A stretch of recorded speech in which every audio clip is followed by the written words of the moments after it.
bombo y platillo, metiendo mucho ruido, sino uno tiene de alguna manera que adiestrar su mirada para encontrarla. Y precisamente donde es más importante encontrar la oportunidad no es en un momento de abundancia, no es en un momento donde todo va sobre ruedas, es en momento de dificultad. Quiero hablaros de dos personajes a los que obviamente tengo un gran respeto y que sin embargo obviamente en sus ideas no fueron personas perfectas, como no lo somos ninguno. Son dos personas que han influido de una forma decisiva en toda la civilización occidental y sus ideas se han convertido en formas de ver la realidad, en formas de ver las cosas. Han alterado profundamente la percepción. Nosotros sabemos que cuando alguien nos cuenta ciertas cosas, empieza a afectar a cómo vemos esas mismas cosas. Es preciosa la historia, por ejemplo, del gran pintor francés, del impresionismo francés, Monet. Monet era un hombre obsesionado por la luz. Si ponemos un cuadro de Monet a una persona que no conoce muy bien el impresionismo, dirá, bueno, no está mal el cuadro. Si le contamos la historia de Monet, su obsesión por la luz, que Monet desarrolló un interés tan grande por ver distintos matices de la luz, que cuando padeció unas cataratas y le dijeron que se tenía que operar porque estaba viendo la luz como nunca antes la había visto, decidió que no se quería operar y le dijo al oftalmólogo, doctor, usted me quiere quitar algo que llevo 40 años buscando. Si después de contarnos esa historia nos ponen delante del cuadro de Monet, os digo que todos veremos un cuadro diferente. Pues esto es lo que ha pasado con Newton y Descartes. No cabe duda que Newton, desde el punto de vista de la ciencia, Descartes, desde el punto de vista de la filosofía, han hecho unas aportaciones maravillosas a nuestra vida. Sin embargo, cometieron un error muy lógico, no fueron ellos los...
únicos, de alguna manera, fueron los que, a modo de grandes megáfonos, impactaron más en nuestra forma de ver la realidad.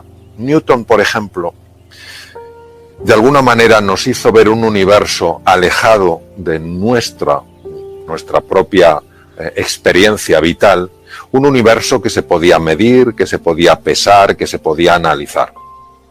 Obviamente nosotros llevábamos viendo un universo ajeno a nosotros, unas cosas separadas de nosotros mucho antes de que apareciera Newton.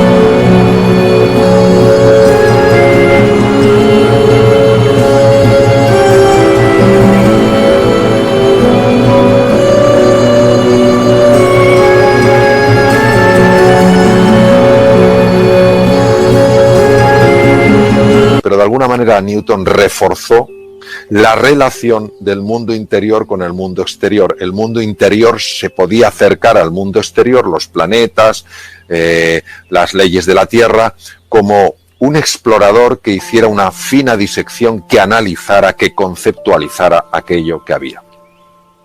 Por otra parte, Descartes, en el siglo XVII, hace 350 años, hizo un estudio muy profundo de la naturaleza y llegó a la conclusión de que había dos tipos de naturalezas. A una la llamó la res cogitans, era la mente, los procesos mentales.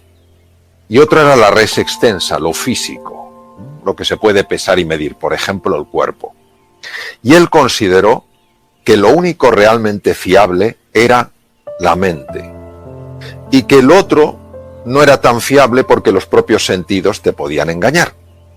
De aquí nace el conocido dualismo cartesiano, pero veréis las implicaciones que esto ha tenido en nuestra forma de percibir la realidad y en nuestra forma de entender dónde está la oportunidad.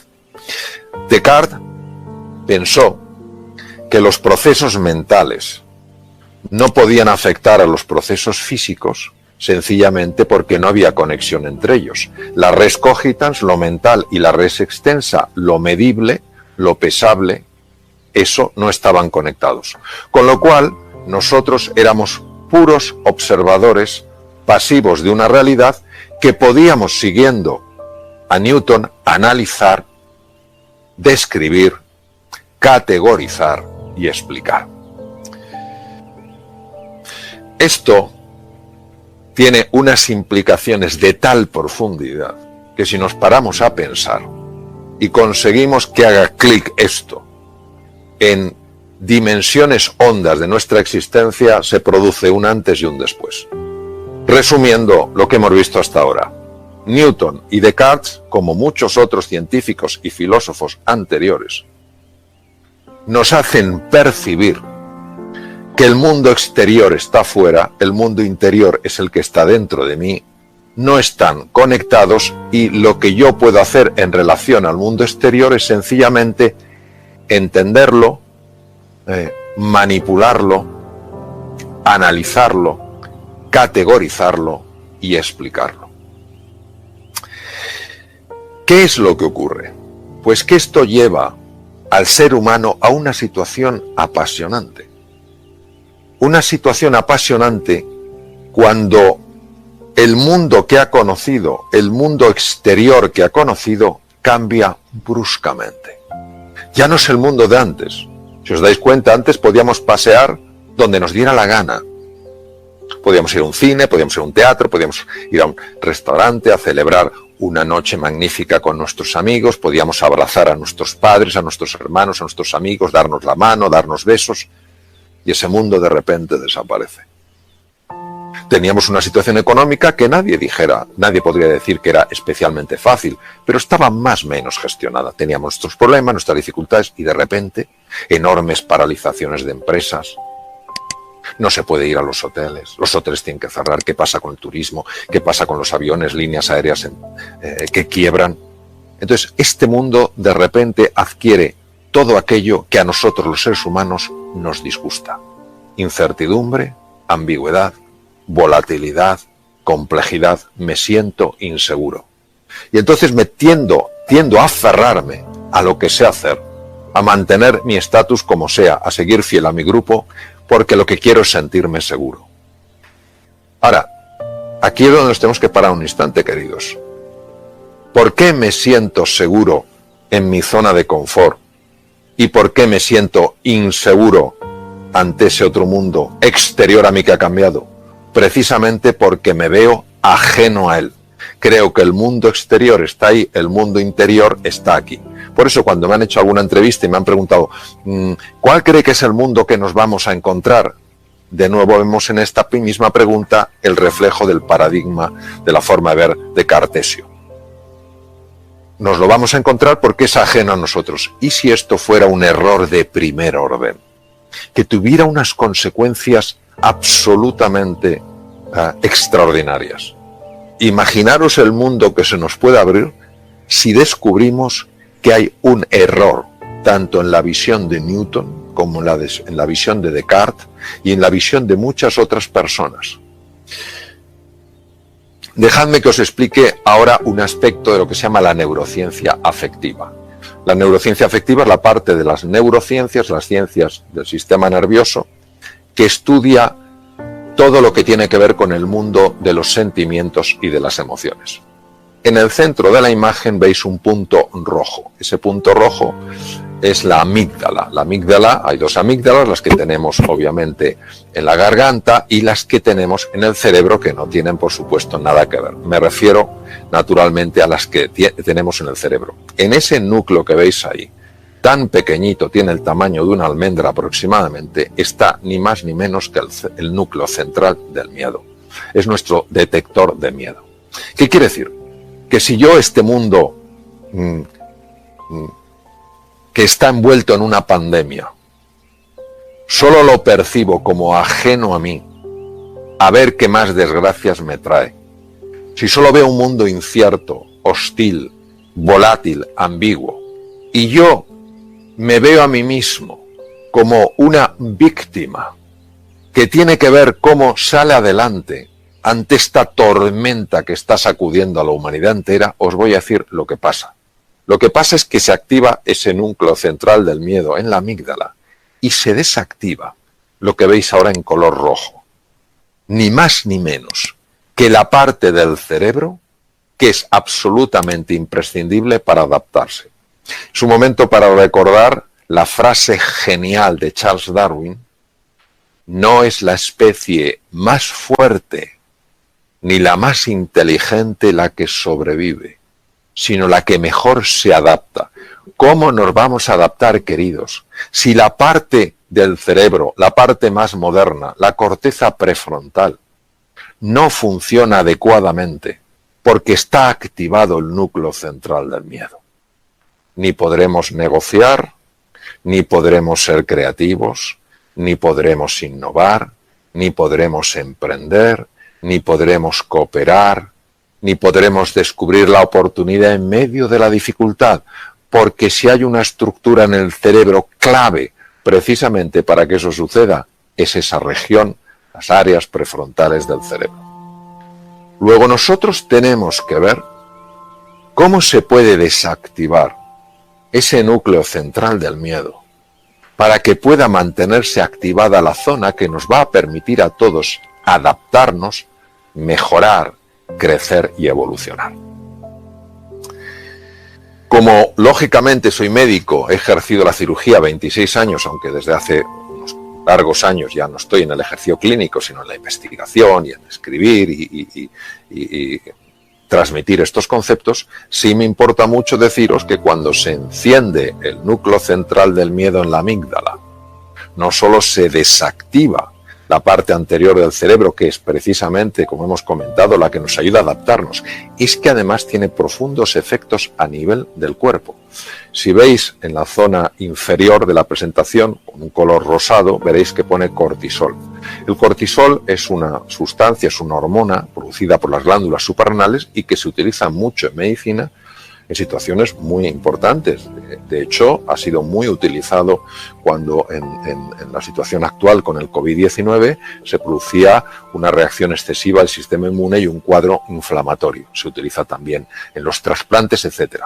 Pero cuando el cortisol es liberado por procesos mentales que están interpretando un territorio incierto como un territorio hostil sin siquiera haberlo conocido, solo por unos fragmentos de información, por importantes que sean, el cortisol empieza a liberarse de una forma anómala en la sangre, no gestionada por un profesional, sino anómalamente en la sangre, y esto no solo afecta a los órganos que veis debajo, tubo digestivo, hígado, sistema cardiovascular, corazón, pulmones, sino a esa célula que veis a la derecha, que es una de las células más sensibles al cortisol. Es el linfocito asesino. Imaginaros lo brutal que tiene que ser en su ataque para que a este linfocito, que es parte de nuestro ejército, le llamen asesino. A mí me recuerda en la guerra de las Malvinas, cuando decían que los británicos iban a mandar a las Malvinas a los Gurkhas. No sé si acordáis de aquello. Los Gurkhas tienen una fama de ser gente que se escabullía, se metía sin que les pudieran ver, usaban cuchillos, degollaban a la gente. No sé si recordáis aquello. Pues de alguna manera siempre ha habido dentro de los ejércitos tropas especiales, tropas muy entrenadas para entrar en las líneas del enemigo. Pues nuestra tropa especial, o al menos una de ellas, ese es el linfocito asesino NK Natural Killer, asesino natural.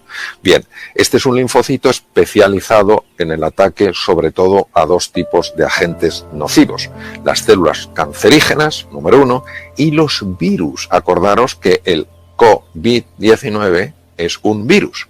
Los virus y las células llenas de virus, para que no revienten y llenen de virus el torrente sanguíneo. Pues bien, la liberación excesiva de cortisol anómala generada por la mente es capaz de bloquear, al menos parcialmente, el funcionamiento de los linfocitos asesinos.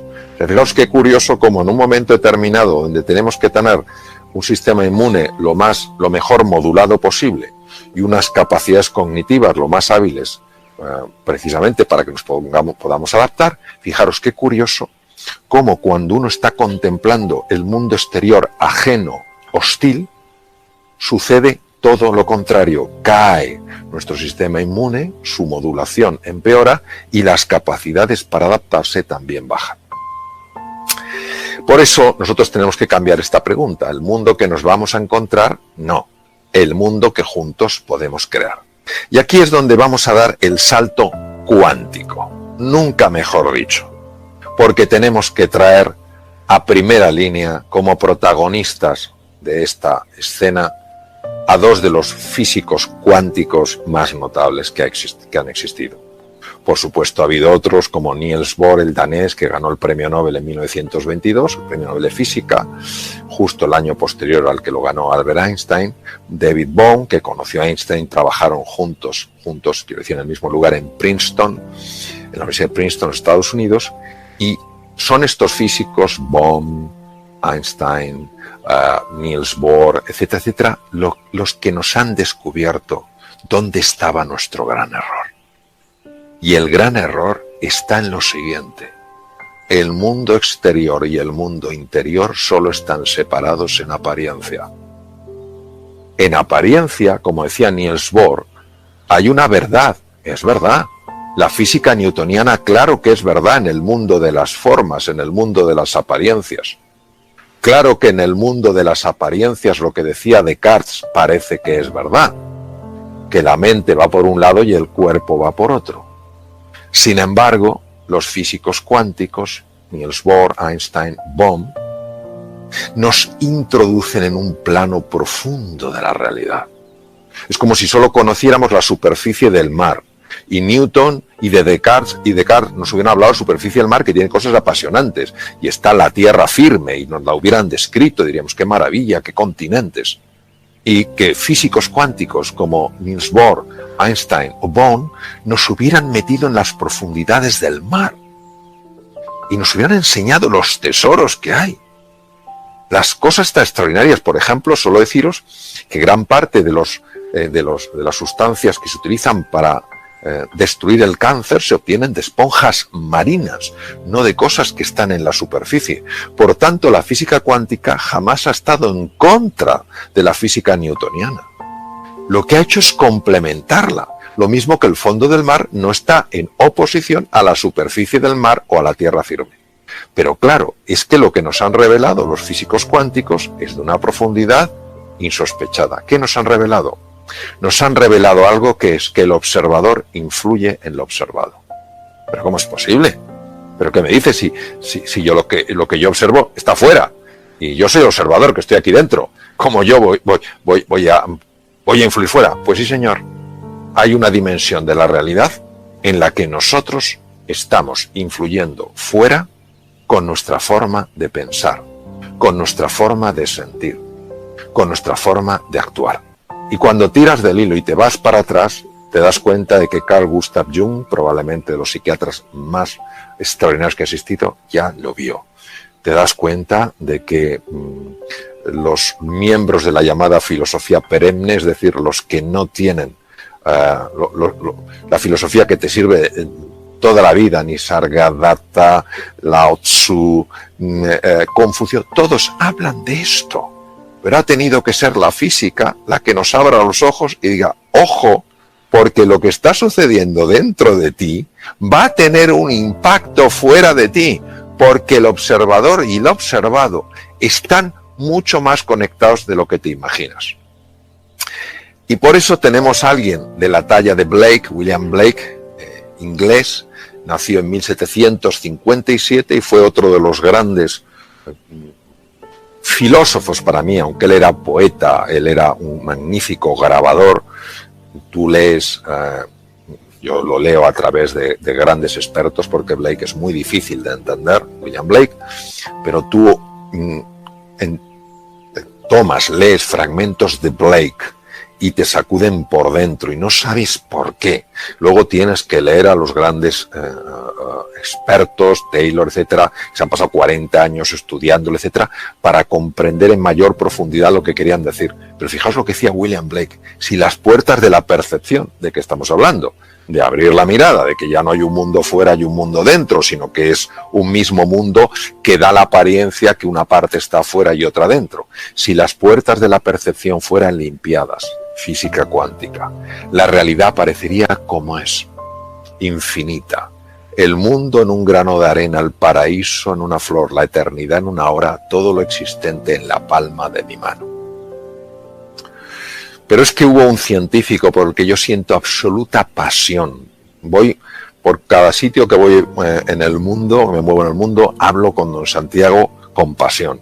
No solo porque a mí me ha influido mucho, aunque no le he conocido, porque él murió en 1934, nació en 1855 y murió en 1934, pero es un hombre que esto ya lo intuyó. Es el neurocientífico que mejor ha conocido el cerebro. O sea, tener en cuenta que él gana el Premio Nobel de Medicina en 1906, que era eso imposible para un español, imposible, pues lo ganó porque él hacía posible lo imposible. Y este hombre, en un mundo totalmente cartesiano, totalmente científico, totalmente rígido, siguiendo los principios absolutos de Newton, los principios absolutos de Descartes, este hombre dijo algo que creo que muchos neurocientíficos no han entendido. Todo ser humano puede ser, si se lo propone, escultor de su propio cerebro. Pero vamos a ver, si Descartes decía que el pensamiento, que es lo que yo me propongo, el compromiso, lo que yo creo, no tiene relación con el cuerpo. El cerebro es cuerpo, es físico, se puede pesar, se puede medir, se puede analizar, se puede diseccionar. Y sin embargo este hombre los une. Y dice que todo ser humano puede ser, si se lo propone, escultor de su propio cerebro. Pero este hombre, ¿cómo lo pudo saber si no había tecnología? Hoy en día sí la hay. Y sabemos que la neuroplasticidad, la formación de nuevas neuronas, la formación de nuevas conexiones entre las neuronas, depende tremendamente de la forma de pensar. Por eso cuando escribí Reinventarse hablaba precisamente de eso, de lo que verdaderamente Cajal había descubierto, que el ser humano se puede reinventar, que la mente, los procesos cognitivos, naturalmente que conectan con los procesos físicos, porque son dos realidades que se pueden distinguir pero no se pueden separar. De alguna manera don Santiago, que de alguna manera precedió a algunos de los grandes físicos cuánticos, porque él gana el premio Nobel en 1906 por sus estudios de la teoría de la neurona, y en 1921 con el efecto fotoeléctrico gana Einstein el premio Nobel de medicina. Es decir, estamos hablando de personas muy cercanas en la dimensión del tiempo. O sea, fijaos qué cosa más bonita que uno sepa que su forma de pensar, que su forma de sentir puede hacerle más inteligente, más capaz, pero es que además que puede hacerle influir en las circunstancias que genera en la vida, en lo que se encuentra. Y por eso tengo 3 palabras para ofreceros para vuestra consideración. Primero, que os atreváis a querer de verdad, que no tengáis ningún miedo en esta época de dificultad de sentir pasión por nuevos proyectos, de sentir pasión por nuevas oportunidades. No creáis que la vida quiere que vayamos con la cabeza baja. La vida en mayúscula llora cuando nos ve tristes. Entonces, querer con pasión, apasionaros por las cosas, entusiasmaros por los proyectos, entusiasmaros por las oportunidades que, aunque todavía no las vemos, van a surgir. En 1900 en Londres había 1 millón de caballos. Imaginaos la cantidad de gente que trabajaba alrededor de los caballos, el que cultivaba la alfalfa, el que tenía los establos, el que hacía las ruedas de los carruajes, el que conducía los carruajes, el que montaba los establos, y de repente aparecen los primeros coches. ¡Qué horror! El mundo se acaba. Imaginaros la cantidad de trabajos, de oportunidades, de posibilidades que han abierto los coches. Entonces, querer con intensidad, sentir pasión, porque hay un mundo de oportunidad. Ya sé que no lo vemos, ya sé que no lo vemos.